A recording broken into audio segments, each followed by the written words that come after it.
Rain poured over the quiet streets of the old city. Neon lights flickered, reflecting off puddles and trash cans.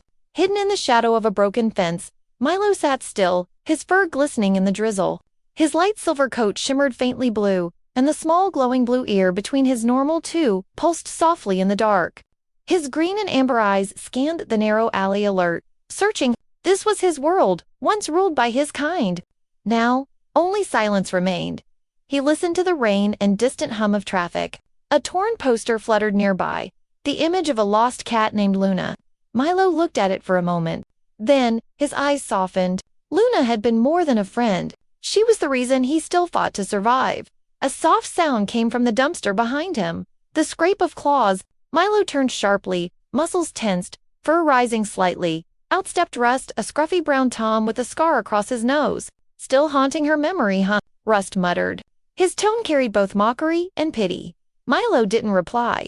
He stared into the rain. Rust sighed. They say the dog clan's back. The Black Fang pack. You can't face them alone, Milo. Milo's glowing ear flickered faintly brighter.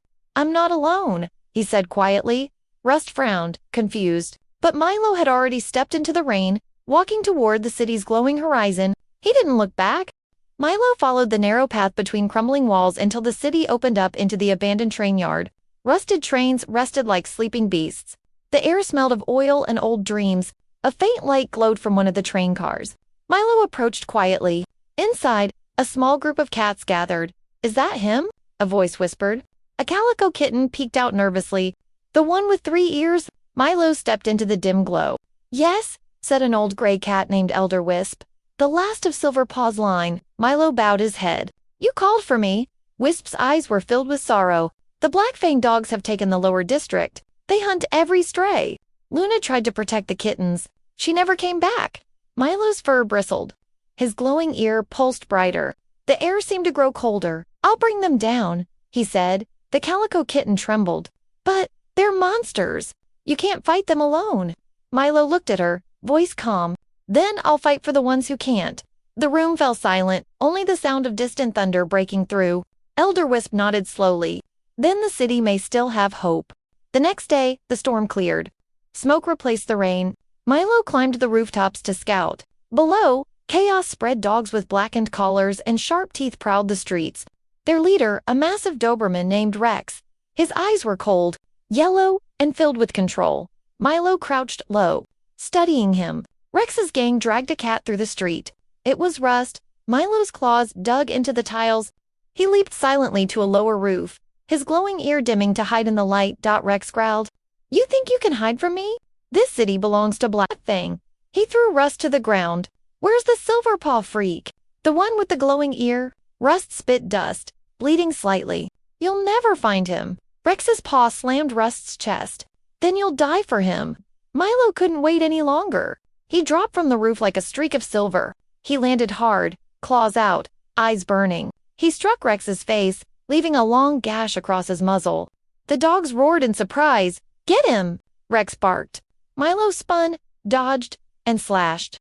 His glowing ear flared with light as he moved through the blur of teeth and shadows. He grabbed Rust by the scruff and darted into the alley maze.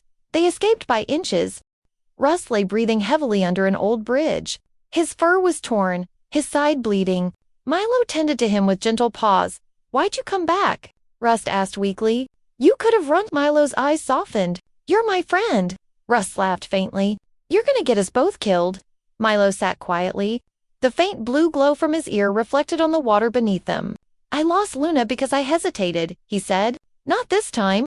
Rust looked at him, then closed his eyes. Then finish it, Silverpaw. Milo nodded, and the silence that followed, the sound of city wind mixed with the soft hum from Milo's glowing ear. It pulsed slowly, like a heartbeat. Rex and his dogs gathered at the old warehouse, their lair glowing with burning barrels and shadows. Milo stood across the street, eyes fixed, fur damp with rain again.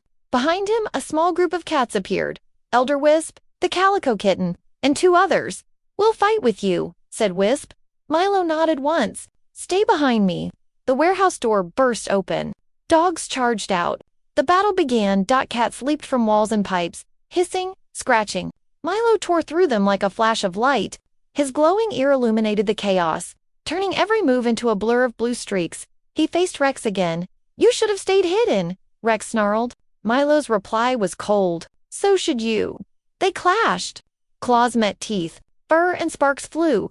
Milo used agility, Rex brute strength. At one moment Rex caught Milo's shoulder, biting deep. Milo screamed but didn't stop. He pushed forward, his glowing ear bursting in full brilliance, a light that filled the warehouse. The dogs froze for an instant. Milo struck the final blow, knocking Rex into the burning barrel behind him. The flames rose, Rex fell. The pack fled into the shadows. The fire died by morning. Milo stood among ashes, fur scorched but eyes steady. The sun broke through clouds for the first time in weeks. The surviving cats gathered around him, tired but free. Elder Wisp stepped forward. Silverpaw's light has returned. Milo looked up. His glowing ear pulsed softly, dimming as dawn rose. He smiled faintly. This city belongs to the free again, he said. Russ limped forward, bandaged.